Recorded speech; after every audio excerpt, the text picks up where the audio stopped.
During the sensory clouding contract, Yama's health is increased to 2500. Yama will always pursue and try to melee you. Yama's melee attacks are accurate and hit 30 plus through prayer. All weapon attack ranges are halved, and you will have a 5-tick attack range with a purging staff. When starting phase 1, do 2 Accursed Scepter specials, then stand on the edge of the first glyph on this tile. Yama will never be able to melee you before his first special standing on this tile. Yama hits high through melee prayer, and you can pray melee in P1 in case you make mistakes, though in my opinion this is a lot of extra clicking swapping prayers. Stepping back and only praying mage or range feels more comfortable. You can run around and keep a gap on Yama, but I'd advise against it and instead use visual cues to step back and avoid melee attacks.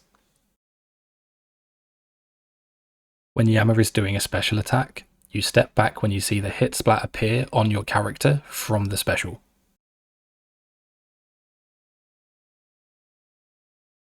When Yama is doing a regular auto attack, that is not a special, you step back when the hit splat disappears from your character.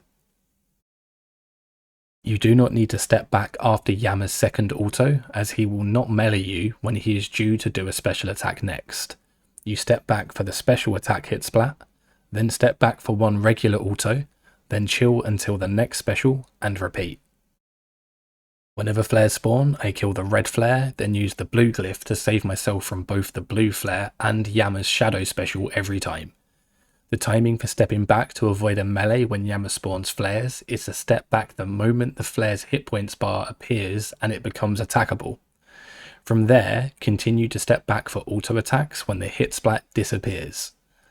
Flares will spawn at the same point in phase 2 as they did in phase 1. If you want to know more about this, then check out the time-stamped flare section in my glyphic attenuation guide, and for skipping flares completely, check out my bloodied blows guide. Don't lose track of when special attacks are happening. Be ready for your next glyph, focus up, and for the rest of P1, I'll just pause for a second each time I step back.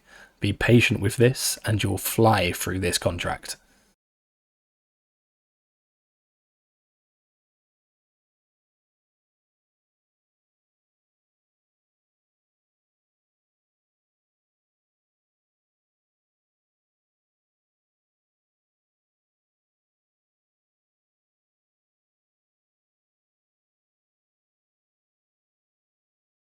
Just a quick tip before going into phase 2. With a 5-tile attack range, sometimes you have flares spawn and the red flare is far away, and in these cases I usually swap to a different blue glyph. Instead of dragging backwards and forwards killing the red glyph, I instead run towards it and continue to another blue glyph closer to the red flare I'm killing. It isn't a requirement, but feels smoother doing it this way.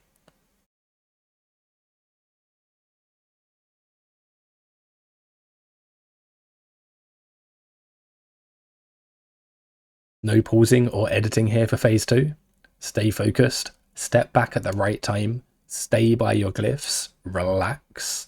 At the end of the phase, I back myself into a corner, put on melee prayer and take a 33 through prayer, then get caught by your fire and take a lot of damage very quickly. Heal up if you make mistakes, that's what your food is for. If you are struggling with flares or using the glyphs and dealing with waves, watch the phase 1 and 2 in-depth section timestamped in my glyphic attenuation video. For phase 3, watch my sensory clouding god cycle video. And with that, thank you all for watching, and I will see you guys on the next one.